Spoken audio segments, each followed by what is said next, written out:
Bismillahirrahmanirrahim.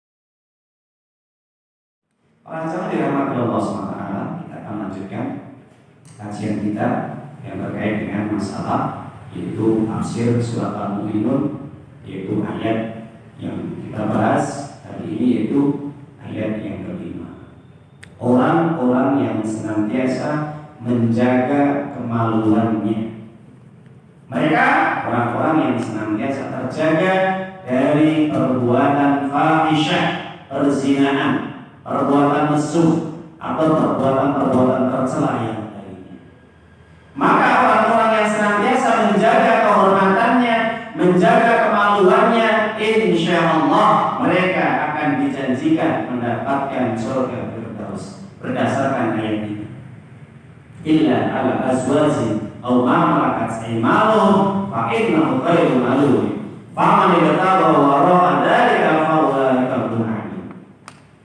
Di dalam 3 ayat ini Allah menjelaskan mereka yang senantiasa menjaga kehormatan kemaluannya dari perbuatan yang tercela, kecuali kepada istri-istri mereka atau budak-budak mereka. Barang siapa yang mencari selain itu, itulah orang-orang yang tercela, orang-orang yang hina. Jadi di dalam ayat ini, orang yang terjerumus dalam perzinahan dikatakan oleh Allah adil, orang yang hina, orang yang tercela, orang yang tidak terhormat di hadapan Allah Subhanahu wa taala. Para jemaah Bapak Ibu yang dimuliakan oleh Allah Subhanahu wa taala, terkait masalah ayat ini kita akan lanjutkan penjelasan tafsirnya. Kemarin kita sudah menjelaskan bagaimana hukum orang yang berzina di dalam ayat Allah SWT, termasuk dosa yang paling besar setelah syirik dan membunuh. Hari ini kita akan mengupas ancaman sanksi bagi orang yang berzina. Para jamaah Bapak Ibu yang dirahmati Allah Subhanahu wa taala, kita sebagai orang mukmin, kita semua orang yang mengaku beriman kepada Allah. Maka apapun keputusan Allah, apapun ketetapan Allah, apapun hukum Allah, itu harus diterima secara lahir dan batin. Tidak boleh ditolak satu pun ayat. Kenapa? Sudah kita jelaskan sifat ciri orang-orang mukmin yang masuk dalam surga Firdaus ayat yang pertama. Insyaallah tidak usah kita ulang. Di antaranya bisa dibuka di dalam surat Al-Ahzab surat yang ke-33 ayat 36. Di dalam surat An-Nur surat yang ke-24 ayat yang ke-51. Di dalam surat An-Nisa surat yang keempat ayat 65. Kemudian juga di dalam Al-Quran yaitu surat An-Nisa ayat yang ke-59.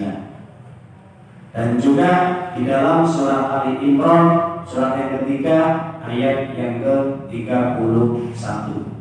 Ya. Dan juga di dalam surat Al-Baqarah ayat yang kedua sampai ayat yang kelima.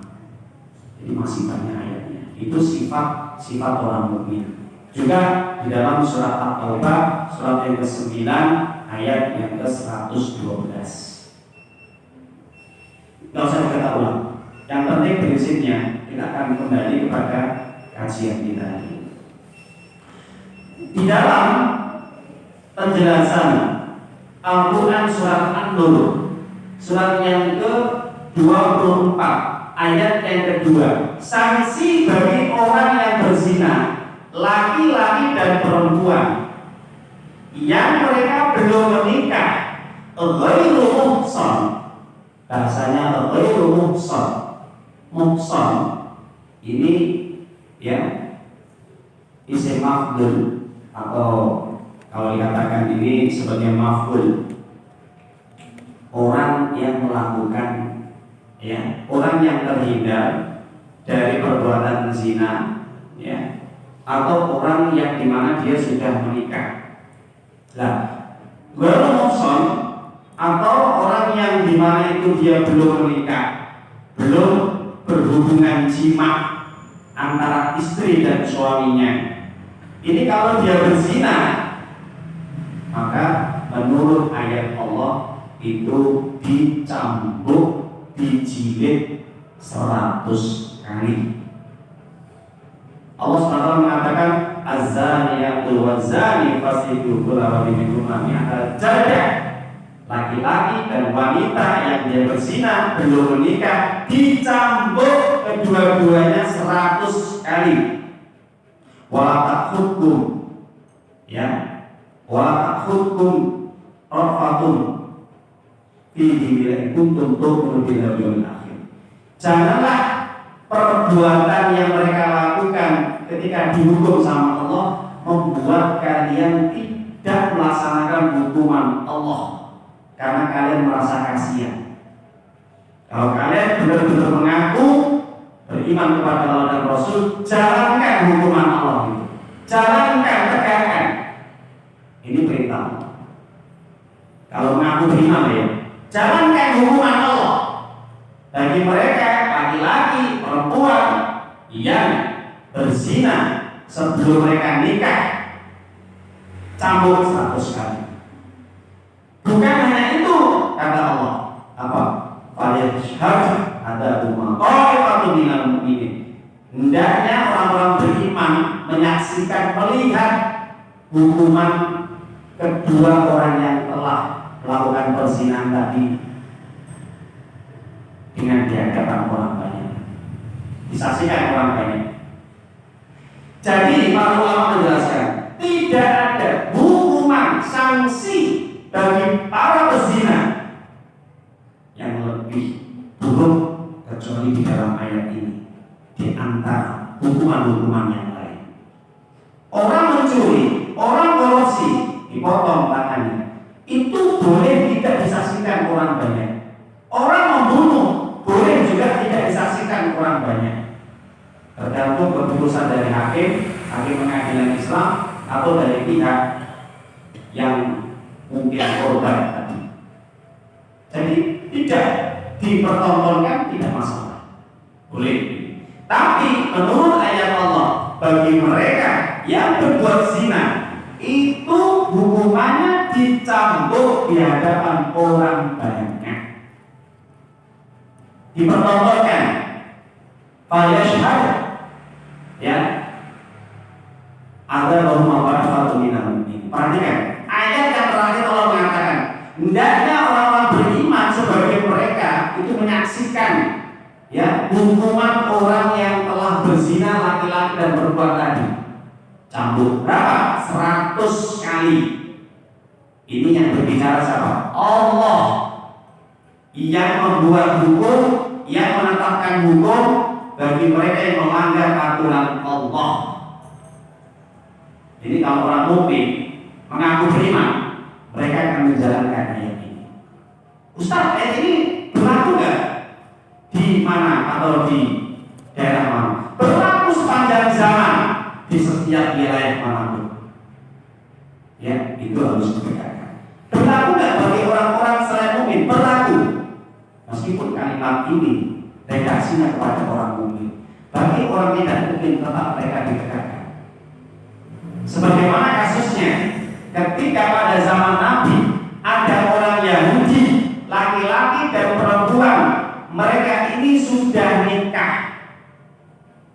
Kemudian mereka ketahuan dan kemudian mereka dilaporkan kepada pengadilan.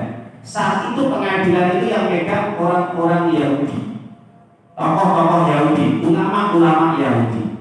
Ketika permasalahan ini diajukan dalam pengadilan, maka hakim atau ulama Yahudi menetapkan hukuman bagi mereka yang berzina dari kalangan Yahudi itu diapakan?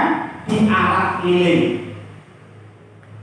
Diarak keliling sambil mereka dilempari entah buah yang busuk, makanan yang busuk, apa yang lainnya, sambil diumpat, dicelak. Hina kalian, hina kalian, hina kalian. Kalau yang diarak keliling, ya, dilempari kotoran. Nah, ketika masalah ini sampai kepada Rasul dan Nabi mendengar, Sallallahu Alaihi Wasallam mendengar peristiwa kejadian ini, maka dipanggillah ulama dan para pelaku zina tadi. Dipanggil oleh Nabi ini pada zaman Nabi ya Sallallahu Alaihi Wasallam kejadian ini. Maka saat itu Nabi bertanya kepada ulama atau hakim tadi yang memberikan keputusan tadi, hukuman bagi para pezina tadi dari kalangan Yahudi.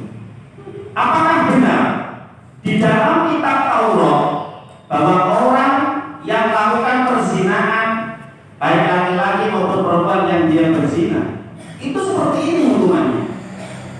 Apa jawaban ulama Yahudi dan hakim Yahudi tadi? Benar ya Rasulullah, benar ya Nabi, ya Muhammad, ya benar Rasulullah, ya Muhammad, ya. Jadi seperti ini tidak bukan kitab Taurat dibacakan. Ketika membacakan ini, disitulah memang Nabi sengaja untuk menghadirkan tokoh Yahudi ataupun hakim ataupun ulama Yahudi dan pelaku zina tadi. Maka Nabi di sini juga mengajak, yaitu Abdullah bin Salam, mantan ulama Yahudi yang masuk Islam. Nah, ini merupakan tokoh Yahudi, ulama Yahudi yang memang betul dia jujur dan amanah. Akhirnya dia masuk Islam. Kenapa? Dia meyakini nubuah kebenaran tentang ciri-ciri Nabi di akhir zaman, yaitu Nabi Muhammad Sallallahu Alaihi Wasallam. Ketika Abdullah bin Salam ini melihat ada tokoh Yahudi atau ulama atau hakim Yahudi yang memberikan sanksi kepada anak buahnya atau kepada masyarakat Yahudi, ternyata mereka dihukum seperti itu. Apa kata Abdullah bin Salam? Kala ya Rasulullah, dia dusta. Dia dusta. Bukan seperti itu kalimatnya. Coba tangan Anda angkat. Kata Abdullah bin Salam. Ketika tangan ini diangkat, baca kembali, ikrar, baca lagi. Setelah dibaca lagi, maka di dalam kitab Taurat dijelaskan laki-laki perempuan mereka berzina, maka hukum rajamlah mereka. Itulah keputusan Allah. Kemudian setelah itu Nabi menjelaskan di dalam hadis Ibnu Majah. Apa kata Nabi? As-sayyidu as-sayyihatu idza zamana farjuhuma. Al-Baqarah. Nakalami Allah. Wallahu azizun hakim. Nabi SAW bersabda, menegaskan di dalam kitab Taurat tadi, meskipun di dalam Al-Quran tidak ada ayat tentang raja, tidak ada ayat raja, hanya cambuk 100 kali, maka di dalam kitab Taurat ini ada. Maka Rasulullah SAW kemudian menegaskan bahwa hukuman laki-laki perempuan sudah nikah berzina farjumuha, maka rajamlah keduanya. Kenapa? Al-Baqarah sebagai siksaan, sebagai balasan dari Allah. Allah itu Maha Perkasa lagi Maha Bijaksana. Jadi para jamaah, hukuman bagi orang Yahudi tadi akhirnya dirajam karena mereka sudah nikah. Ini hukuman di dalam agama Islam. Bagaimana bentuk rajam para jamaah? Rajam itu adalah ketika seseorang berzina laki-laki dan perempuan, kemudian mereka diikat, kaki dan tangannya diikat, jangan sampai mereka bergerak sedikit. Setelah mereka diikat kaki dan tangannya, kemudian mereka dilempar batu sampai meninggal dunia. Rajam itulah hukuman yang tetap dari Allah, dari langit sampai hari kiamat, dan ini tidak pernah dihapus oleh Allah. Sabit di kitabillah wa sunnati, ada di dalam Al-Quran, kemudian tidak dicantumkan ayatnya, tidak ditulis, ya. Tapi tetap hukuman itu tetap berlaku sampai hari kiamat dengan syarat hukuman rajam. Satu, ada pernyataan dari orang yang berzina, pengakuan. Yang kedua, ada saksi 4, ya, saksinya 4. Jadi kalau saksinya 3, nah ini ya berlaku. Jadi saksi orang yang berzina ini lebih banyak daripada saksi membunuh atau saksi mencuri atau yang lain. Kenapa? untuk menguatkan hijrah. Yang ketiga, hamil itu hamil. Ada pernyataan memang benar wanita itu hamil.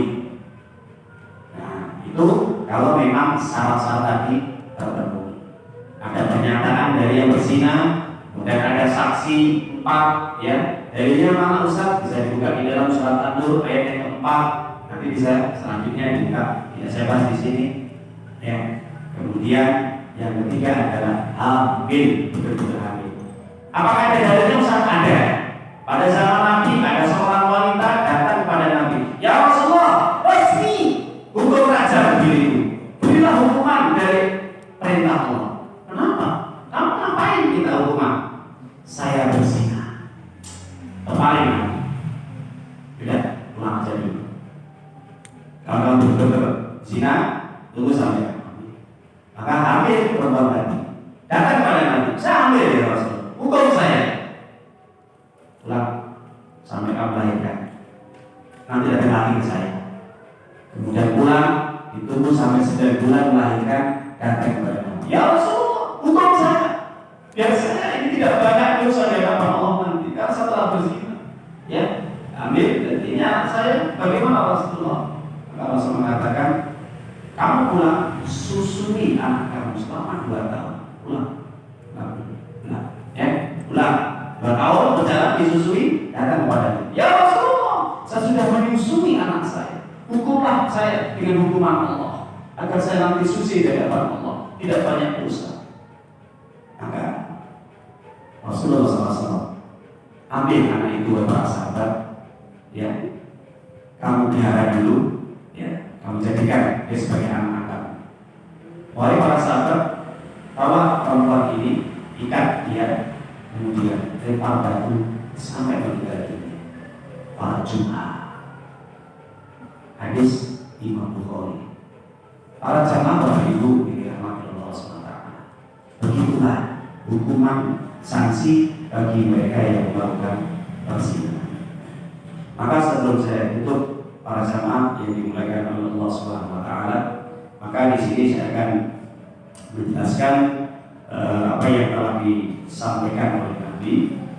Suatu ketika, ini cerita dari Bunda Aisyah radhiyallahu anha, istri Nabi yang paling muda, yang cantik, yang hafal hadis, yang betul-betul ahli ibadah dan alim, cerdas dan pandai. Ibu Aisyah cerita, suatu hari ada seorang wanita Makhzumiyah. Wanita ini kaya. Ya, wanita ini keturunan orang kaya. Dan ini memang dihormati oleh orang-orang Quraisy. Dia tertangkap mencuri. Kemudian orang-orang Quraisy ini bermusyawarah. Ini orang terpandang ini orang kaya, banyak fulusnya.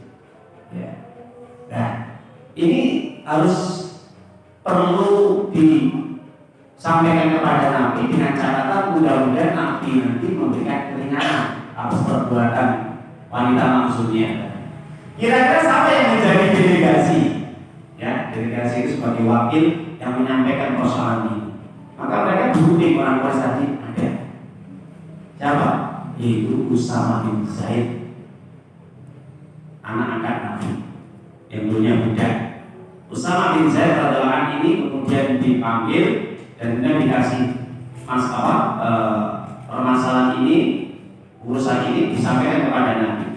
Setelah sampai kepada Nabi diceritakan ada seorang wanita Bani Makhzumiyah yang mencuri. Ini wanita terpandang, wanita yang punya harta dan orang tuanya punya jabatan, punya kekuasaan. Maka saat itu, ya, Usama bin Zaid minta kepada Nabi agar hukumannya ini dibatalkan. Artinya diringankan, kalau bisa tidak dihukum. Maka waktu malam harinya dihadapkan para sahabat. Setelah sholat isya, Nabi berdiri. Apa yang disampaikan Nabi? Amma ba'du, innama hakal ladzina min qablikum innahum kanu idza syaraqa alaihim syarif qarabu wa idza kanu idza saraqa alaihim dha'if alaihi al-hajj atau aqama al-hajj. Nabi langsung mengatakan dengan wajah yang merah, ya Usama, atas kaum hakim min hududillah, kamu berani lancang meminta gerasi atau minta gerasi hukuman Allah, minta keringanan hukuman Allah. Berani-beraninya demi Allah, umat-umat yang terdahulu itu binasa dan celaka, dibinasakan sama Allah. Kenapa? Karena umat terdahulu mereka tidak menjalankan perintah Allah. Ketika ada orang kaya, ketika ada orang punya jabatan kekuasaan, mereka mencuri, dibiarkan, tidak dipotong tangannya, kasih gerasi ataupun kebebasan. Tapi ketika ada orang miskin, orang lemah, tidak punya harta dan kekuasaan, segera ditegakkan hukuman bagi mereka. Demi Allah, itulah kaum yang binasa nanti dan dihancurkan oleh Allah dan dihinakan oleh Allah. Wallah, demi Allah, kata Nabi, lau Fatimah binti Muhammad ila syaraqat laqatatu yadaha. Kalau hari ini saya melihat putriku Fatimah binti Muhammad, putriku, kata Nabi, di hadapan para sahabat, mereka mencuri, akan aku potong tangan mereka saat itu pula. Kemudian Nabi perintahkan untuk memotong kedua tangan wanita tadi yang mencuri. Jadi para jamaah yang dimuliakan oleh Allah, itulah keadilan yang ditegakkan oleh Nabi bagi orang-orang yang melanggar aturan Allah. Bagi mereka yang berzina belum menikah dicambuk 100 kali. Mana dalilnya? Surat An-Nur surat 24 ayat 2. Bagi orang yang berzina yang sudah menikah atau muhsan, mereka diajar, dilempar batu sampai meninggal dunia. Bagi mereka yang mencuri, dipotong tangannya. Surat Al-Maidah ayat yang ke-38, surat yang ke-5. Dan ini hadisnya, hadis Imam Muslim. Itulah sanksi dari Allah yang Allah turunkan kepada manusia agar tidak ada apa, yaitu kehancuran dan tidak ada sewenang-wenang dalam menjalankan hukuman, sehingga manusia tidak berbuat zina dan tidak boleh mencuri atau korupsi. Kalau ini ditegakkan, maka akan timbul keadilan di tengah-tengah manusia.